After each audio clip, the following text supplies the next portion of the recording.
Hello everyone, welcome to a new chess video. Welcome to an essential video for every chess player. I'm going to show you some traps that a lot of people have learned, and not only that, I'm also going to teach you how to punish them and give them a taste of their own medicine. This video is going to be spectacular, so get ready, leave a big like, because if we reach 300 likes, I'll make another one with 3 more traps. Now, let's get started with the first one. But before we begin, let me show you this app that I use to study my lines. As you can see, there are a ton of courses available. In fact, even with the free plan, you have several courses available. For example, let's study the Rosalimo, which actually looks a lot like the opening I'm bringing you today, right? You can study all the lines. As you can see, this would be one line, and there are up to 18 in this opening. Then you can practice it, do a speed run, play. Analyze it, solve puzzles, a ton of things. And this app doesn't just have courses, it has quizzes, puzzles, and a ton of original things that will really help you study. So, if you want to try it out, you can find it right below in the description. And now, let's get to the first one. A very famous trap that's becoming really popular lately in the Spanish opening. Alright, test teacher, which trap is it? What's it about? Knight to f3, knight to c6, bishop to b5, Spanish opening. Alright, here the most typical move is a 6, we simply retreat, and here d6. The trap comes when this move d4 is played to break open the center right away. The idea is clear. Trade here, maybe make them lose castling rights, push this pawn to threaten this knight. Well, d4 is an aggressive move, Rent. But where's the actual trap? Chess teacher, because I don't see any trap here. Well, the trap is simple. First, they chase away our bishop, alright? In other words, the trap is set by the black pieces, just so we're clear. They drive away our bishop, and now what comes next? So everything gets exchanged with this pawn, and black ends up winning a piece.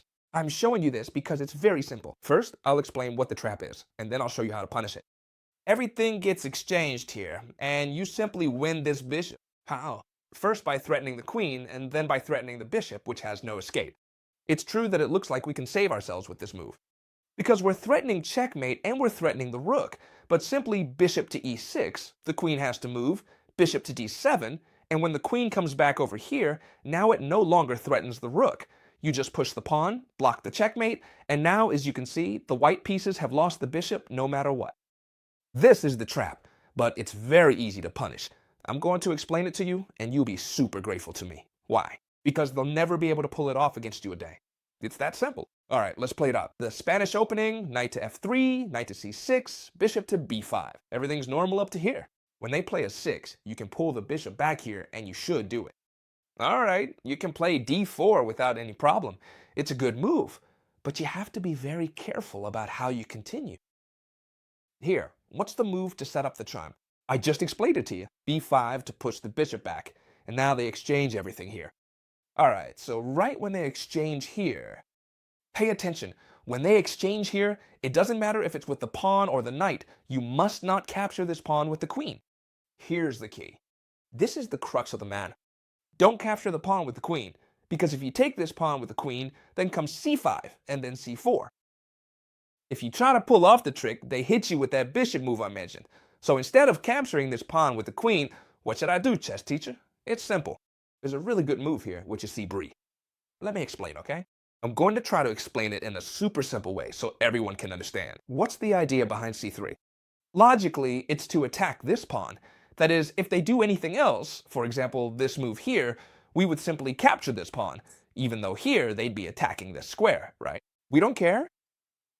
And if not, then they have to capture it, right? They really don't have any other options. If they push here, of course you can capture, because the bishop will have an escape, and on top of that, you'd leave them with double pawns. That would be fantastic. But normally they'll capture. Obviously, here they have an extra pawn. They've captured one, and now they capture another. We recapture this one and end up a pawn dime. But in exchange for what, Chester? Well, in exchange for the fact that our position is infinitely better than our opponent's. Infinitely better, really. Here, for example, let me show you knight to f6. What happens if they develop normally? Well, you could even put pressure by giving up another pawn, because this pawn can't be taken. Here, the knight would have to retreat again, and then we would exchange here, queen to f3, and put on the pressure, okay? What happens if they capture this pawn for free? Well, then we would have bishop takes f7, a spectacular move, because it can't be taken. As you can see, they'd lose the queen, right? This king would stop defending, so they'd have to push forward. I hope you're all following me, okay? I hope I'm not going too fast. And if they haven't taken the bishop, then we simply pull it back, for example, over here. And we simply end up with a pretty advantageous position. We attack the rook, we're only down one pawn, and our pieces are much better placed. The king is right here in the center. For example, in one game, black simply traded this bishop for the knight. Check! And things start to get complicated, because after this check, the king has to move. If the king goes back, watch out, because the queen comes in. If it moves to the side, like in the game, the queen also comes in. Check, and you can't block with the queen. This is just an example. You don't need to memorize it. It's simply so that in your own games, you'll understand how to continue. The king has to hide. And now, thanks to the tactic, notice that the queen is simply targeting an undefended rook, a classic tactic you can use in your own games. Knight takes pawn, we recover the pawn we were down, so now we're even in material, and we're about to gain even more. For example, this queen can't take the knight because they lose the rook, so they have to move the rook. In this case, they can move it here or here. It doesn't matter because notice the king has trapped himself, and queen to b3 would be checkmate. The idea is that, well, no matter where they put the bishop, we would capture here. The idea behind this little trap, let's call it that, is that they end up in a really bad position, and it's very easy to attack with the white pieces because we have a lot of space and can attack with our pieces, bishops, knights, pawns, and queen, and I found many times, especially in online games, that when they try to pull this trap on me, sorry, my sweater is slipping off. Just look, here I've tried to do this, not c3, so they capture me, and if not, I capture them. But there are people who neither let themselves be captured nor capture, but instead push forward so that we capture here and get a little distracted from the defense. In this case, we're not going to capture, but instead I have a spectacular and really good recipe, a4, a lethal move. And now I'm going to explain why. By the way, do you guys like this dark and plain background? I think it really makes the board stand out. Why is a4 such a good move? Well, look closely. Here they can't capture. Well, they can, but it's a bad move because we'd come in with a bishop giving check. This pawn would be isolated and easy to capture. And then, when we take this one, we'd put a lot of pressure on this point. All in all, we'd have a pretty big advantage. However, they can't just let themselves be captured either, because then they wouldn't be able to recapture this rook. It would be completely undefended and would end up falling. That's why I can assure you that 100% of the times I've played this, everyone has made the same move, bishop to d7. And it makes perfect sense. I can't blame them. Why?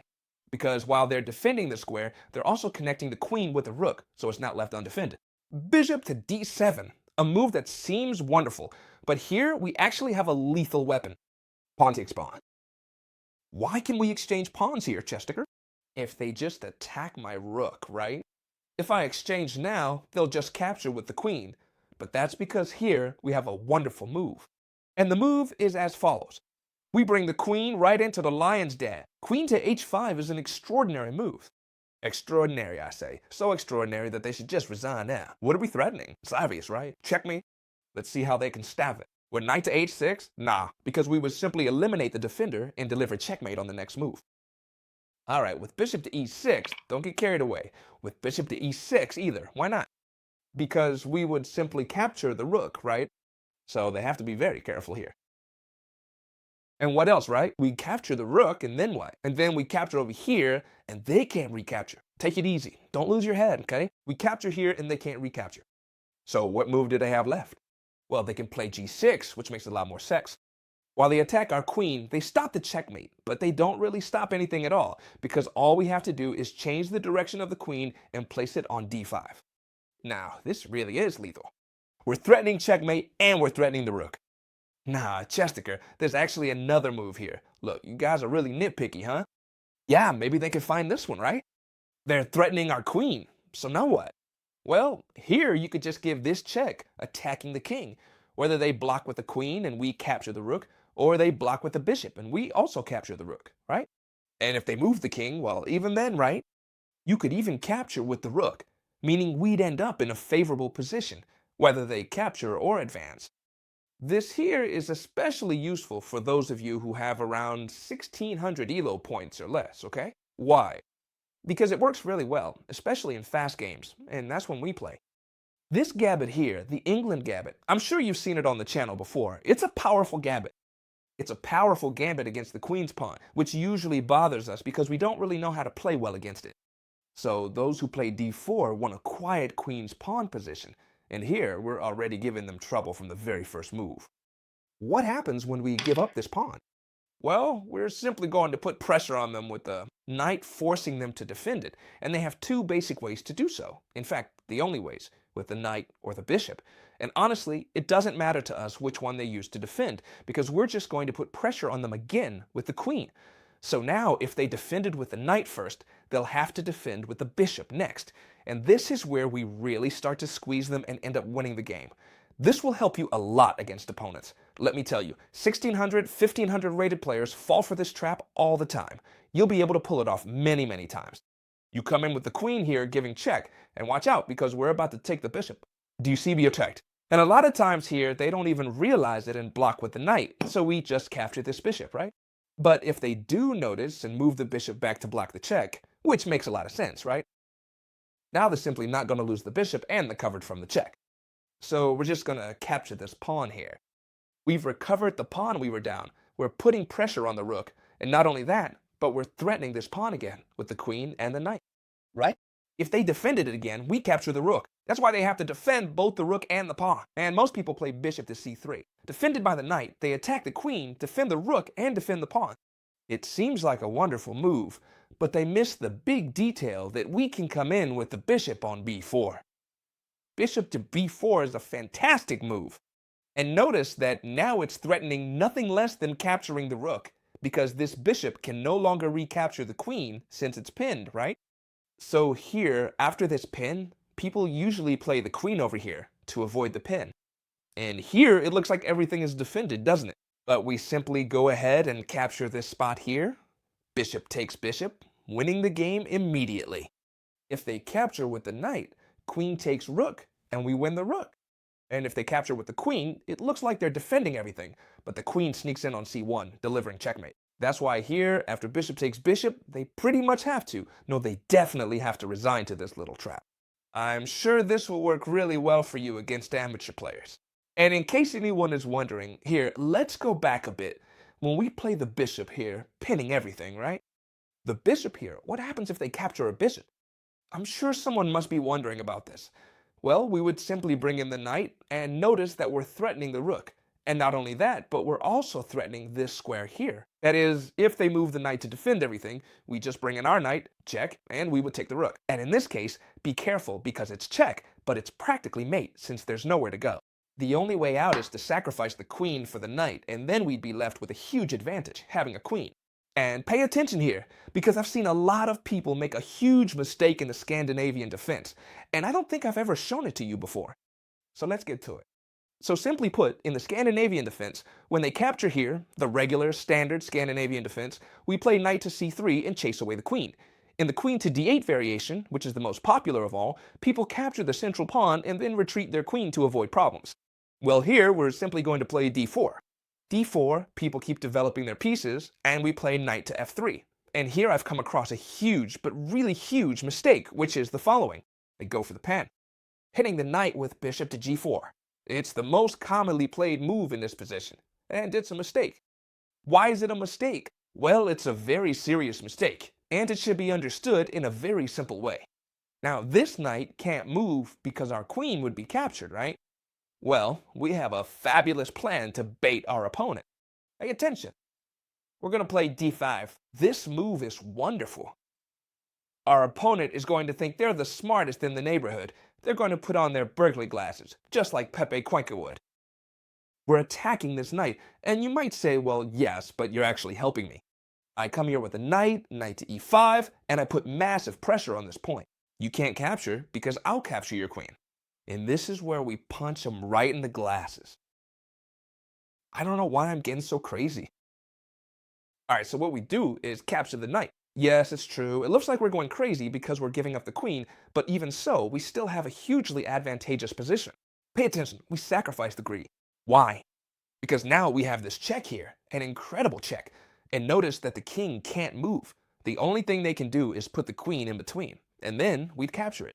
If they don't want to give up the queen, they must play c6. Everyone plays c6. Why? Because nobody wants to lose the queen. and then simply pawn takes pawn wins the game. Although the game was already won for us as soon as they captured our queen, right? What are we threatening here? We're threatening two things. The first one is obvious. To capture here, giving check and forcing them to block with the queen, then capturing the queen. They have to do something. For example, if they chase away the bishop. Well, what we simply have to do is, instead of capturing, advance, give a discover check, and we're going to snatch the queen. But this might not be very clear, right? This might not be so clear because you might think, sure, we're going to take the queen, but they also captured ours, right? How could this continue? Well, it's very simple. It could just continue like this. Pawn takes bishop, we capture here and promote, but they simply capture, and now we recapture this bishop. It's true that they captured the queen, and so did we, but as you can see, capturing the queen, at best, they're simply going to end up down a piece, 1, 2, and 3, in exchange for 2 of the opponent's pieces. In this position, I just mentioned to you that the most commonly played move is definitely bishop to g4. Why? Well, precisely because most amateurs love to pin the knight with the bishop. And as I mentioned, you should play d5 to threaten this knight. And here the clever ones might say, well, aren't you actually helping me?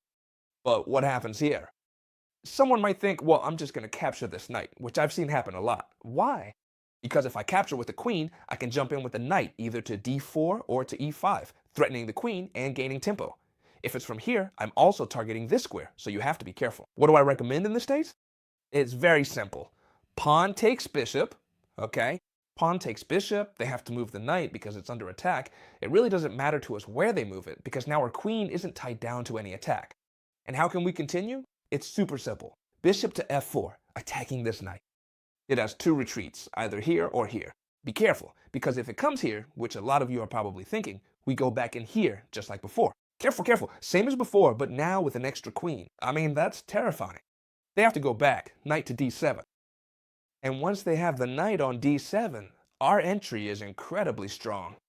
We come in here, we jump with the knight to knight to b5. A spectacular move that threatens, obviously, to come in here with the knight check. And not only that, but we force the opponent to give up the queen, since the king has no escape. So the only move that saves them is rook to c8, precisely to prevent the bishop and knight from coming in here. And here we have a truly masterful move. Pay close attention. Queen to e2 is devastating. Even though it might look very calm, we're threatening everything. For example, here, if they try to drive out this knight, we have a way to win the game immediately. And now, it's your turn to think about it carefully. I'd love to leave you with this exercise and have you answer down below in the comments. What plan or move do we have here to win the game outright with the white pieces? I'll be reading all your responses. I love seeing how actively you all participate on the channel. That way, we all learn so much more together. I hope you really enjoyed this video. I'll be reading all your comments. You already know that if we reach 300 likes on this video, I'll make a second part, or another similar video, but with different tricks. I hope you had as much fun as I did recording this. I hope to read your comments, okay? I've already told you that 4 times. And we'll see each other tomorrow, friends, in another new video. Bye.